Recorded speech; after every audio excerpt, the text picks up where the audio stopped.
Our first Prime Minister, Sir John A. Macdonald, used to say he didn't like naming new senators because for every one he appointed, he'd get 10 people mad at him because they didn't get appointed, and before long, the one that did would become ungrateful. However, with the Liberals now in place in Ottawa, there is a new way of appointing senators, and we'll see if they're any more grateful nowadays.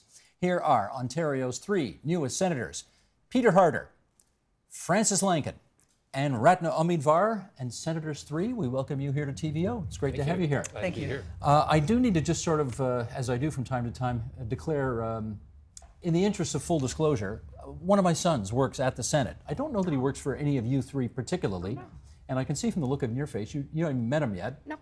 I don't know if any of you have met him yet. Anyway, and it's not the kid everybody thinks it is. It's another kid, and he works at the Senate and started there a few weeks ago. So we put that on the record for everybody to know. I want to know how the three of you became senators to begin with, because as I suggested in the intro, it wasn't the same old way that all of the other guys got there. Ratna, why are you a senator? Excuse me, Senator Omidvar, how are you a senator? How I'm a senator is through the process that the selection committee used, and I was asked to apply, and I said, no, who the hell would have me? And I was asked to apply again, and I said, no, I don't think so. Who the hell would have me? And the third time around, when people started to call me and said, you must put your hat in the ring, I said, okay, I'll put my hat in the ring, and then if on the faintest chance I get a call, I'll think about it. And the truth is, when the call came... Who's the call come from? The Prime Minister directly, no setup. I pick up the phone, hello Ratna, this is the Prime Minister of Canada, Justin Trudeau calling. I gulped, I was silent for a very long time. And then he talked to me about this appointment. And I'm remembering what I thought at that point. Which came to this country with very little 35 years ago. From where? From Iran, over India, Europe. It's a complicated story, but for another day. And everything I became, this country allowed me and welcomed me and encouraged me to be what I am today. And so when the Prime Minister of this country calls and says, I need you to serve, I don't think anyone can say no. And that was me. I said yes, ready to serve. Not understanding how complex it is, and it will be, but also remembering that I have worked my whole life in encouraging new Canadians to play their share, to sit at the table, to be counted, to help shape and evolve changing institutions. I have to walk the talk, so here I am. There you are. Francis Lankin, you already had one tour of duty in politics. Why another one? Well, it's something I said I would never do, but then I always, put the caveat, but you never say never. I was called by my old organization, United Way of Toronto and York Region, and they had a discussion and had decided they were going to nominate me to the advisory committee to consider my name. And my old friend Susan McIsaac said, are you okay with this, Francis? And I had to think about it.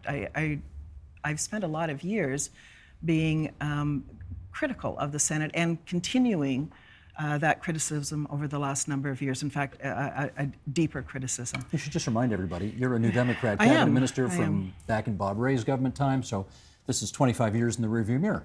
It is. And over those years, many party conventions took place in debates about should we reform the Senate, should we abolish the Senate, what should we do? Bicameral parliaments can work. How can they work? They're not working in the States. They're working, a lot of angst about it.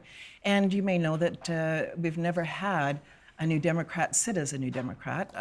The party caucuses have always been clear that they would not endorse and participate. And quite frankly, I support that view. I don't think that there should be any partisan politicians sitting as part of a caucus that's over in the House of Elected Parliament in our system. But and for the record, you're not sitting as a New Democrat MP, no, as a New Democrat senator. No, I'm sitting as an independent. I was asked, in fact, all 7 of us who came in were asked by the Prime Minister to come in as independents. I got the same phone call, hello Francis, this is the Prime Minister of Canada, and I want to put your name forward to the Governor General. And we talked about what did independence mean to him. And I think one of the things I need to stress is that there is an uncharted path ahead of us, and we will evolve as we go forward. But it was in a conversation with Peter where he said, you know, people of goodwill coming together can do something really important here and really lasting for rebuilding, building anew this institution of democracy in our country. And there's lots of cautions around those words and what they mean. And we're going to find that out together. And I'm very, very heartened to be there and to participate with a focus on reforming the Senate. Now, unlike these two, you sort of knew Justin Trudeau a little bit because you'd participated in his transition team, right? I did, yes. So you had that relationship going in. Did you, or at what point did you then find out you're not just Mr. Transition Team guy, you're also going to be part of his new Senate team? Probably the same day my colleagues were called. I, like my colleagues, had been encouraged to consider, particularly given the Prime Minister-elect's determination to have a different model for the Senate and an arm's length advisory committee for nominations to the Senate. And my background and experience was comfortable with independent, nonpartisan approaches to public policy. And the Institute for Research and Public Policy put my name forward for consideration. And With your knowledge? with my knowledge, and that evolved into a phone call where not only did the Prime Minister invite me to be appointed by the Governor General, but he also invited me to take additional responsibilities as his representative in the Senate. Well, that's what I want to find out about, because these two have a title, I guess, of independent senators. I sit as an independent. But that's not, But that's not your only title, though. That is true. I am also the government's representative in the Senate. What did the job used to be called? It used to be called the government leader in the Senate. And what's the difference? And still legally, the title is that, but it is styled in this fashion to reinforce the independent nature, the arm's length nature from the executive, from cabinet itself. While I'm a privy councillor, I can attend cabinet as invited, but I am not a minister. It is part of that new way of evolving the Senate to underscore independence, to underscore its deliberative nature, its nonpartisan approach. Let's be really clear about this, because when Stephen Harper was Prime Minister, he had a government leader in the Senate whose job was to get Harper's bills passed through the Senate, and he showed up at cabinet. Is that your understanding of your responsibility? It is not my responsibility quite in that fashion. Previous leaders of government in the Senate have had caucuses and the ability to what we call whip votes, which is a unique combination of carrots and sticks to get senators of a particular persuasion to vote in a particular way. We don't have those tools. So you're not going to whip? No. I hope that we can bring to bear the best judgment of senators on government legislation, and they will make their collective mind up with respect to whether or not that legislation is worthy of their vote. And that's going to be a complex and evolving process, because not only it's not our opinion alone, it's our judgment. And how do we exercise our judgment individually? And ultimately, if there are amendments made, how do we, in a sense, send a bill back to the House of Commons for their consideration? And what happens if the House of Commons either accepts or otherwise deals with those amendments? And we have to come to a collective view in the Senate of how do we defer to an elected body because we are appointed. And that's going to be an evolving process of experimentation. And ultimately, we will develop new patterns of expected behavior. Well, this is what I'm wondering. Senator Lankin, where's the roadmap here for what you guys are about to do? Well, like I said, it's uncharted path. There is no roadmap. There is no roadmap. I mean, I think that there's a sense of conventions, and there's certain things about the Senate that won't change. There has been, over the years, fabulous work done by committees doing studies of issues that are on the horizon that may become public policy debates, like medically assisted dying. Two really great reports out of the Senate about that, and a Senate House of Commons Joint Committee. That will continue. There haven't been a lot of times when the Senate has, in the final analysis, blocked a bill from going forward. So there are conventions, but how it operates under that and how you bring your best judgment, I think, needs to be changed dramatically, because we have had, and with all due respect to the people who are there and serving in a system that is based on partisan political caucuses, we have had a puppetry from prime ministers' offices to lesser and greater degrees over a number of years in governments that I think has not always brought added value to the process of consideration and of using judgment. And I think that's got to change when you bring people in who are not part of a caucus over in Parliament Well, let me follow Hill. up on this. Senator Omidvar, the Conservatives in the Senate were appointed to be partisan Conservative senators and to either, when the Conservatives were in power, help get their program passed, or now that the Conservatives are in opposition, presumably to oppose what the Liberal government of the day wants to do. Now you're independent. You have a different mission. How's this going to work itself out? I think that is something that we are going to have to learn. I'm going to have to learn. I have not been a parliamentarian, so this is really new territory for me. But I see my role not as getting in the way of the elected people, but by adding value and by looking at legislation from a different point of view, sober second thought, not having the same conversation that is had in the House of Commons. What's the point of that? We must have a different conversation. And because we are far removed or further removed from the political maelstrom that sort of happens around the House of Commons, we do have the opportunity to engage in civil dialogue. And I've been only there for a month, but I am impressed with the bipartisanship that happens across the corridors between independents and non-aligned liberals and conservatives. We talk about issues, we go to committee meetings, we question witnesses. It's remarkable in the way that it is structured to help us come to reasonable conclusions that may be political in one way and non-political in another. So if this works out, this new system works out the way you hope it works out and the way the Prime Minister hopes it works out, what's going to be the difference? Well, I think the difference will be in the Senate contributing to public policy considerations, both in dealing with legislation that is government legislation, dealing with legislation that is originating in the Senate by senators' private members' bills, which could be a more dynamic contribution to legislative thinking, and then the inquiries that the Senate has done historically and that could well be undertaken again. Think of Michael Kirby, Senator Kirby's contribution to mental health, which is still ongoing today after more than 10 years since his report.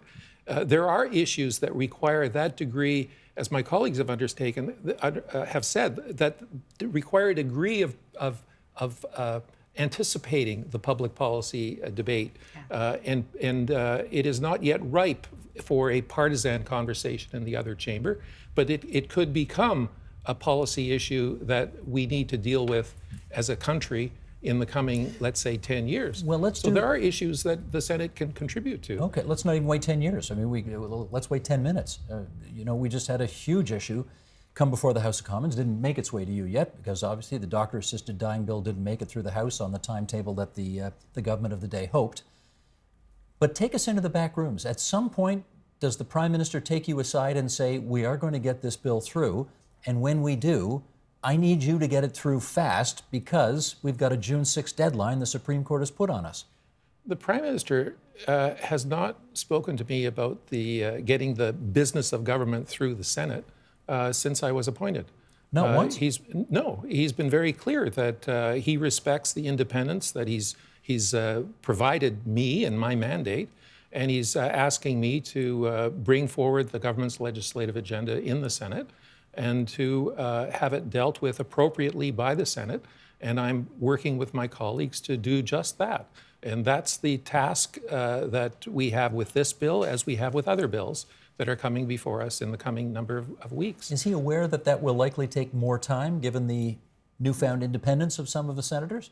Well, look, governing is a complex and time-consuming task, and I am sure the Prime Minister is well aware of time, and legislative time is a precious commodity, but we have to undertake our responsibilities in a deliberative, respectful, and not hurried but expeditious way. Can I ask you about that? Because this is such a topical issue. So I'm sure that you were sort of anticipating the moment when that bill was passed and that you would have to, as a independent senator, bring whatever it was to bear that you were going to do with this. It hasn't happened. So what's your feeling now about how you balance your responsibilities between those elected people whose job it is to get those bills passed and laws passed, and your independent status to give sober second thought to what they do? Well, the moment I arrived in Ottawa, I began attending the Legal and Constitutional Committee of the Senate, not as a member, because I might differ with Ratna on how civil things are. I think there's a thin veneer there. Yeah, but It's not that simple. we're not yet, the new people are not yet members because of partisan wrangling that's going on. But that doesn't matter. I went to all of those hearings. I questioned witnesses when I could. At the end of the list, but I got my questions in. I've been listening, I've been reading, I've been pursuing discussions with people about the Constitution and about what the Carter decision meant, and trying to come to my own decision. What's fascinating for me is that this bill, as it comes through, and as I think about it on behalf of Canadians who want to ensure that whatever the bill is, it guarantees what they believe their rights are under the Constitution, and that's an issue of debate. But that's squarely in the mandate of the review of the Senate. One of the things we're supposed to look at is constitutional compliance. And so here's the first day arriving, the first big bill that we're doing, and when it comes to us, the question, I don't know what further amendments might or might not be made in the House of Commons at this point, but the first question for me will be, does it meet constitutional compliance? Does it meet a test of that? And there's a lot of opinions about that floating around out there, legal opinions on that. And then secondly, and I've been, I think, quite forthright and open in talking with Senator Harder in his job that he is doing to understand where things are going, to say, as of last week when I left, my point of view was that I think we need to do an amendment to the bill and give advice back that makes this compliant with the Carter decision. I don't think it is at this point in time. I'm still pursuing that answer to satisfy myself, but that's where I'm at, and I've given that indication. If it goes back, let's say with a recommendation for that kind of amendment, and it comes back to us without that amendment being made, then what's squarely in my purview to make a decision on is, at what point have we exercised our judgment, have we given best advice, and do we defer to the elected House of Commons, that's the democratically elected, accountable side of Parliament in a bicameral system, where we are not that. We have a different role. And I don't know the answer to that, Steve. You haven't figured that out yet. I'm struggling, because sometimes the bill is going to be just so important, and the constitutional issues will be so important that you might have to find yourself saying no.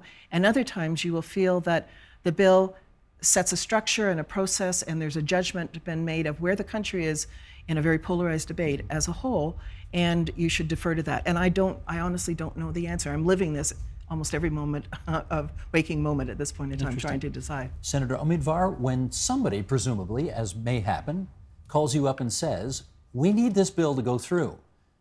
Now, I know you're an independent, but we really need this bill to go through. Have you thought about how you'll respond to being whipped and sort of lobbied that way? I think that when that call comes, and I'm not sure it will come. I don't think it will. It will come, because we've made it very known in the Senate. We are quite ferociously adamant about the fact that we are independents and we will not be whipped. And we may convene as a group of independents to figure out Senate modernization and how the internal rules of this institution work. You do that, incidentally, right now? Yes, we come together as a group. The independents meet as a caucus? Independents come together as a group. Not as a Not caucus? as a caucus, No? as a group of people who are committed to modernizing the Senate and having a role in changing the rules as they will change. And change is hard to, really hard for everybody.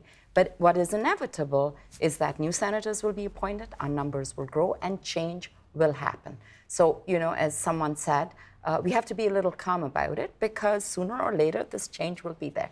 In the meantime, what we can say to anyone, I will say, and I only want to speak for myself, I'm frankly struggling with this bill, because every day I get up and I read about what people are saying, and I get emails from, this is the other thing, you hear from Canadians Thousands.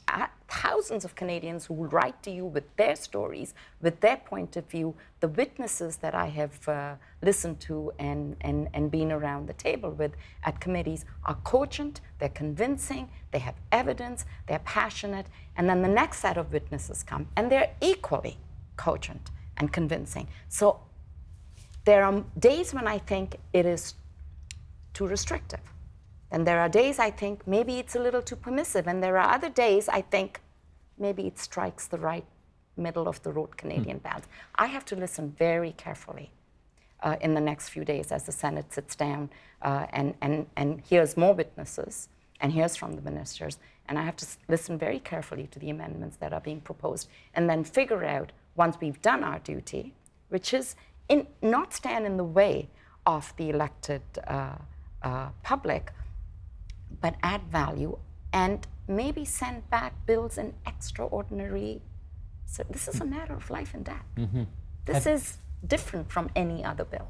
Have you figured out yet what your role is going to be in the doctor-assisted dying bill? Well, it's certainly not to phone anybody and say, we've got to get this passed. That's not how I see my job. That's not how it was described to me. So I'm not seeing that as part of the expectation on my part.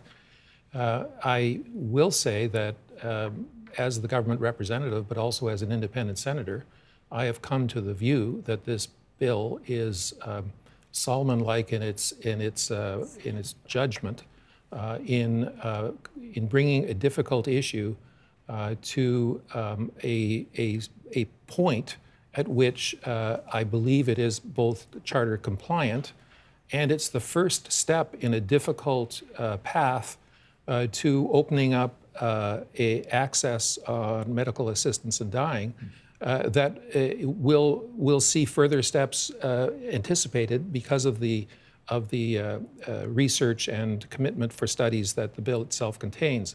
There are very few countries that have actually commenced this road. And we can take some information and knowledge from the countries that have, who have provided advice on how to go forward. We've got, as my colleagues have indicated, disparate views, equally strongly held, convincing in their airtight logic. But our job at the end of the day is to stand back and sort of look at all of this and say, where is Canada at this time on this issue, guided by the Supreme Court judgment? I mean, interestingly, many Canadians think we are legalizing doctor-assisted death. The Supreme Court has legalized it. The real question is, how is Parliament, or is Parliament, going to provide a framework for the medical community and for those who wish to have access to understand how that access is to be provided for? And at the moment, there is none. There is actually There until, is. until the Every 6th. single college of physicians and surgeons across the country and all the provinces and territories have brought in rules of guidance and advice to the physician population that they believe is compliant with the Carter decision, and it differs from what the government legislation says in some ways. That's not a law, though. That's not a law. That's advice from a professional association. But you know, that's how regulation works in our provinces It of the is a healthcare federation. system. Yeah, I mean, what the government of Canada's law does is make sure that there is a common sense of access and procedure across the country. And in a federation, there's that interaction that we all think is appropriate. And I've come to the view that the legislation is well considered and is appropriate as we move forward on this difficult subject. But it's very divisive. Indeed. Well, let me put another divisive one on the table. Not all of the issues that you're going to be considering during your tenure in the Senate will be as, can I put it this way, glorious or important or a matter of life and death as the doctor-assisted dying bill that you may be considering in the days ahead. For example, you may have to consider something as mundane as whether or not Mike Duffy and Pamela Wallin ought to be reimbursed for monies that they're out of pocket for, having been suspended for a time from their duties. Have you thought, Senator Lankin, about how you're going to vote on that one? I'm not actually convinced that that's going to come before us, but we will see. This is where I come to express my point of view that the veneer is quite thin in terms of the civility and the lack of political motivation. I think that there's still a tremendous force at work in the Senate to deflect criticism from the former Prime Minister's office. And when the Justice Vaillancourt's decision came out on Senator Duffy, I read all 380, whatever it is, pages of it, and that night, and found myself infuriated as a Canadian. And Not at Duffy, but at the PMO. At the PMO, I mean, I have my thoughts about Senator Duffy, but that night I was furious at the PMO, and I think that the degradation of the Senate that has occurred around these issues has been shameful and deplorable, and there's a long way to scrape back from that, let alone the modernization that we're talking about. But those forces are still there, and some of those people are still there, and they're still in active roles, and they still have a majority vote when they choose to whip it and use it. And they're certainly using it in terms of the rules to claw and cling onto power. I, would like to be serving on the Board of Internal Economy there. And I sit on audit committees in publicly traded corporations and in crown corporations and in not-for-profit. I do, a former parliamentarian, Board of Internal Economy. I have that experience. And we certainly, if you look at proportionally, we could have as many as 3 or 4 independents sit there, and they're using the old rules to dictate that it's only 2. So I have, stepped back, and sometime in the future that will change, and the numbers will change, and the rules will change, and the consideration of these kinds of issues, I hope, will be done in a way that gives respect to due process and takes the partisan revenge and cover up out of the process. You think that's what's happening? Partisan revenge and cover up? Yes. That's pretty tough talk for a senator. It is, but I didn't name any names, so I'm not insulting an actual individual yet. Okay. You did say the numbers will change, and they will change, because I think the PM still got, 20 vacancies to fill? 19 as of today. 19 as of 20 today. by September. 20 by, who's leaving? Well, there's a retirement of a senator. Is that David Smith, or is that somebody else? No, Smith has retired. He's gone already. A couple weeks ago. In any event, do you have, are you allowed to advise him on who to appoint to fill those 20 spots? I haven't been, and it would be inappropriate. It is an arm's length process. The committee itself has responsibility for engaging Canadians in expressing an interest or having an interest expressed to them. Who's on this committee? The committee is composed of 3 eminent Canadians appointed by the Prime Minister, chaired by Huguette Labelle, who is a former Chancellor of the University of Ottawa, a longtime federal public servant, and president of the Transparency International, so does a lot of international work on good governance and the like. And then Dr. Samarasakara, who's the just retired president of the University of Alberta, and Judge Jutra, who's the Dean of Law at the University of Montreal. They sit on each provincial panel as 3, to which there are 2 added from that particular jurisdiction. And those 2 the Prime Minister has invited premiers to recommend names for his consideration for those 2 slots. Not all premiers have. So as this process works, it actually meets in panels of provinces, because senators are named from provinces. And it's entirely arm's length. The names are provided to the Prime Minister, and he then selects from the names. So you won't have a say at all. I don't have a say, and I shouldn't have a say. What I do have a say on is ensuring that the independence of the senators is respected, that there is a appropriate training program, or that they're received with appropriate information and training and ongoing education. And that, frankly, I work with other independent senators and other senators of goodwill to ensure the rules do change. Senator Lankin is absolutely correct. The existing structures are based on partisan identification, and power is held through those mechanisms, so that there isn't appropriate representation on the basis of independent representation today, let alone you add 20 more in September.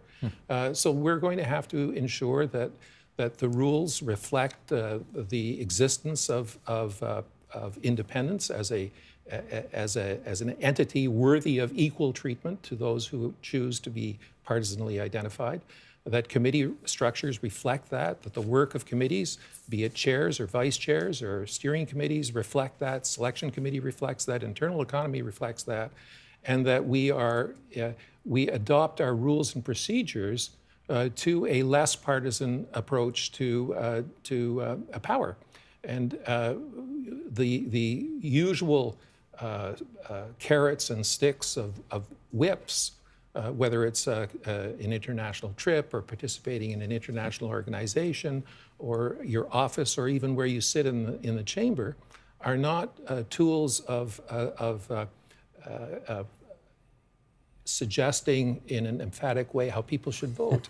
You know, can I just add to this though? When we have these conversations, the group of independent senators, 6 of us, because Senator Harder is the 7th and has a unique role, but 6 of us, along with a number of longer-term senators who have left political caucuses and sit as independents.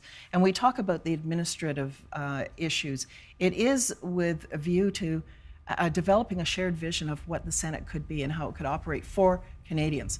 I have no interest in talking about, you know, the rules so that I, you know, can just get on the committee that I want. Or it isn't about that. It is about this institution becoming a valuable and relevant part of Canadian democracy. Again, if it ever was, if not, if it should be. For the first time. Yeah. How do we get from here to there? I should say something about the rules and how the rules enable you to have voice or suppress your voice. And I think this is important. As they are currently constructed, and we've all read how the real work of the Senate gets done in committees, through inquiries, etc. All of the work of the committees is done by committee members. Who's the chair? Who's the vice chair? Who's on the steering committee? This is all divvied up by virtue of the size of the caucuses. And because we are not a caucus, a political caucus, we have been invited with a few number of seats. And I don't doubt that this will change because the numbers will change. At this point, it does feel that on the one hand, they are accommodating us, and accommodating us is a bit of a patronizing word. You know, they're making space for us. They're being kind to us.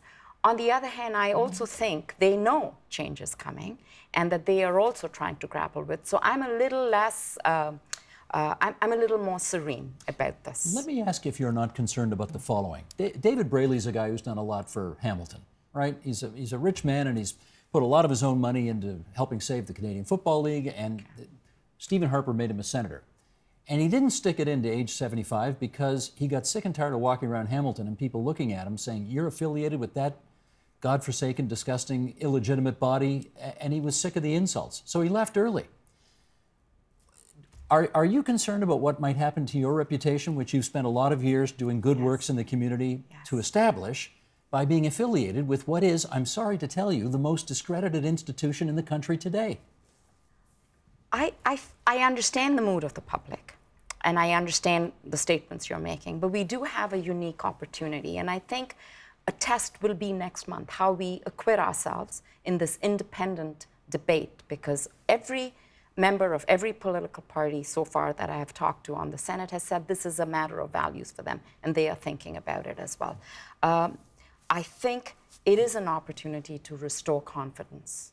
In a necessary institution, the business of the nation does not get done without a Senate. It is in our interest to have a Senate that performs and earns the confidence with.